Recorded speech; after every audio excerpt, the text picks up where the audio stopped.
Olá, meus amigos e minhas amigas. Essa é a aula de abertura de todo o curso. E é importante que eu diga a vocês, de pronto, que os princípios constitucionais de direito penal e de processo penal são instrumentos para o dia a dia do operador do direito. É importantíssimo começar com essa mentalidade e, em segundo plano, nunca esquecer, vamos trabalhar sempre juntos arrumando naturalmente o texto que lhes for conveniente, mas sempre abrindo a Constituição, o Código Penal e o processo penal para que fique mais fácil a sua manipulação das leis, gravando os institutos. Então eu quero começar dizendo a vocês que o princípio em direito, ele é uma norma e ele está ao lado das regras. Mas qual é a diferença básica entre um princípio e uma regra? O princípio é um horizonte a ser perseguido. O princípio se irradia para todo o ordenamento. A regra é muito localizada. É proibido fazer tal coisa? É permitido fazer? O princípio é acima disso. E qual é o princípio mais relevante, diretamente ligado à penal? É o princípio da legalidade. É indiscutível. Nós temos na Constituição, no artigo 5º, inciso 39, estampado: não há crime sem lei anterior que o defina. Não há lei sem, não há pena sem lei anterior que a comine. Então veja, para haver um crime é preciso haver lei. E aí nós já unimos o princípio da anterioridade, né, que é muito fácil. Essa lei precisa ser anterior ao delito, anterior ao fato, porque senão legalidade não valeria de nada. Se nós pudermos criminalizar condutas depois que o indivíduo as tiver praticado, nós estaremos num direito penal inseguro. E não é esse o objetivo do princípio. O princípio que está na Constituição é uma garantia para todos nós, contra qualquer prepotência do Estado. Então, ali, nós temos que lembrar: um crime existe porque a lei define. Uma pena existe porque a lei estipula, e sempre anterior à prática da conduta criminalizada. Mas o que eu quero tratar com vocês é também, e muito importante, o princípio correlato, o que está embutido na legalidade, que é a taxatividade. A taxatividade, ela representa exatamente aquele termo definição. Não há crime sem lei que o defina. Ora, definir algo é estipular os limites, não é, da nossa capacidade de interpretação. E isso precisa ficar muito claro, porque se nós abusarmos, não é, teremos a construção de vários tipos penais incriminadores completamente fora do padrão da legalidade. Se você abre demais um tipo penal, ele não serve para nada. Seria a mesma coisa que eu dizer: olha, é proibido prejudicar alguém. O que significa isso? Não significa nada. Não é? E eu estipulo uma penalidade. Ora, podemos utilizar isso a bel prazer. E não é isso a legalidade. Ela não nasceu para isso. Ela nasceu para trazer condutas específicas na lei. Então, quando a gente vê lá um tipo penal de furto, né, a gente diz lá: vamos analisá-lo.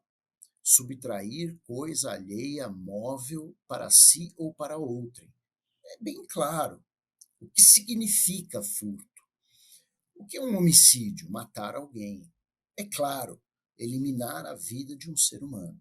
Pois bem, onde o advogado, especificamente ele, que é o grande, não é, mestre das novas teses, é o advogado na sua área criminal, tem o seu cliente processado, preso, constrangido por alguma razão, ele vai levar ao judiciário teses que, mesmo não tendo sido abordadas, podem ser.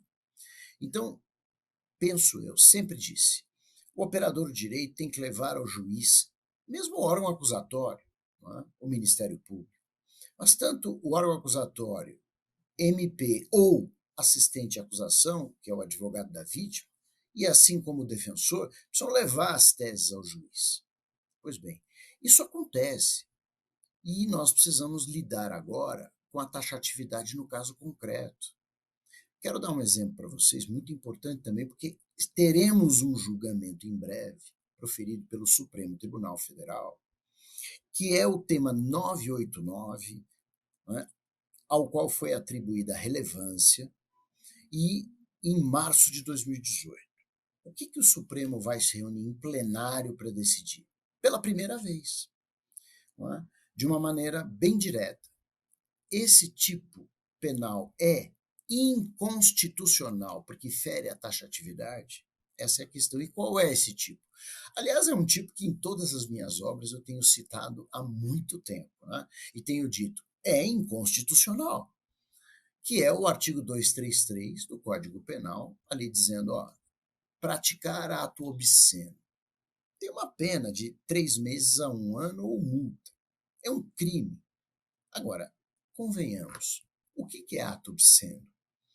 Porque obscenidade é vulgaridade, é imoralidade, é indecência, mas isso é muito vago. O que você pode dizer?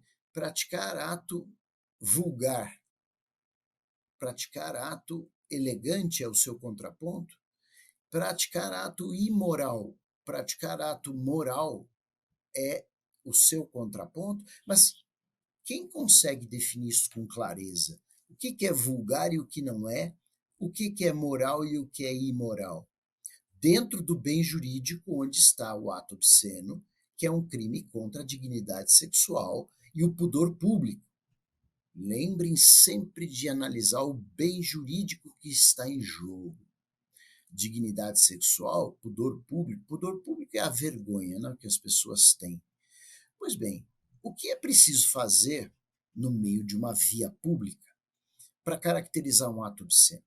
Se você pensa ficar nu, ficar nu realmente é obsceno. Bom, mas muitos modelos ficam nus para tirar umas fotos de comercial, não são presos e estão na via pública. Existem situações que eu também menciono sempre, né? Um fotógrafo americano veio para cá, fez uma série de fotografias no Ibirapuera com várias pessoas nuas e ninguém levou a polícia militar lá para prendê-los. Mas de repente alguém está fazendo xixi no muro e passa um policial e fala: o senhor está preso porque isso tem uma obscenidade. Vale dizer, não tem regra. E isso precisa ser questionado. Provavelmente, algum advogado levou a questão ao tribunal, não é? Ou o Ministério Público recorreu de uma absolvição do tribunal, alguma coisa fez levar ao Supremo Tribunal Federal a questão. Ato obsceno fere a taxatividade. E o caso que foi ao Supremo era de uma masturbação em via pública. Então, precisamos lidar com isso. Outro ponto. Vai totalmente para a área do direito econômico financeiro e vai lá ver o delito de gestão fraudulenta e de gestão temerária. Não tem precisão nisso, não tem condições de permanecer. Gestão fraudulenta é uma gestão enganosa. Ainda você pode dizer um tipo de estelionato dentro das finanças públicas ou dentro das instituições financeiras. Mas o que é uma gestão temerária? Já que temerário é imprudente. Então, o absurdo, meus amigos, está, não é, em nós colecionarmos situações como essa, gestão imprudente. Mas o crime é doloso. Como é que você faz vingar isso na prática? Não faz. Então, a minha recomendação é a todos os advogados, operadores do direito, que comecem a questionar os tipos penais não taxativos, porque lesionam a legalidade. Esse é o nosso caminho para nós aperfeiçoarmos o sistema penal, logicamente, antes de ele ser alterado por legislação. Então, era o que eu tinha a expor hoje para vocês sobre legalidade e taxatividade.